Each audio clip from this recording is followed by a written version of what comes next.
大家好，不知道有没有人使用虹吸管也会出现这样的问题。一开始呢，还以为是因为使用完没有收放好经过日晒的结果呢，才造成塑胶管脆化的情形。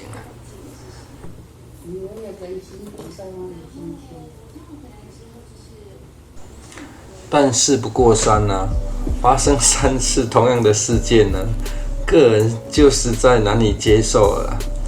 虽说呢，这一根也只是几十块台币但就算使用后呢，收藏好，一样还是发生脆化的情形实在非常无言当然呢，除了不想再继续当傻子外呢，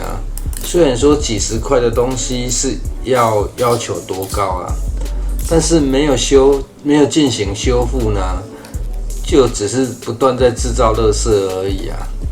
不然呢，也设计一套可以简易更换管子的方法应该是没有很难吧。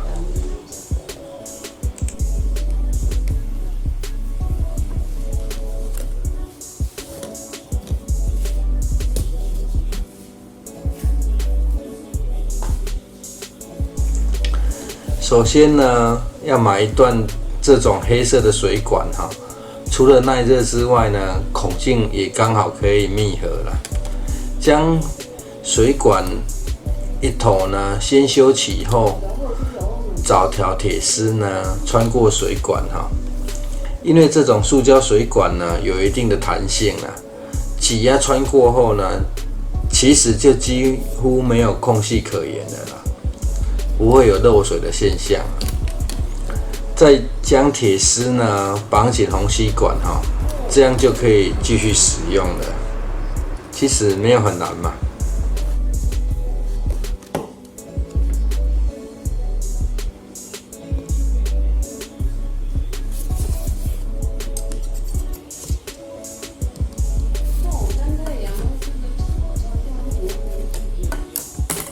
3根虹吸管呢，也就前后院各1根，再加上小水池呢，就又完全派上用场了。如果要避免扎手或是担心会漏水呢，就可以再使用防水胶带进行缠绕，就可以大功告成了。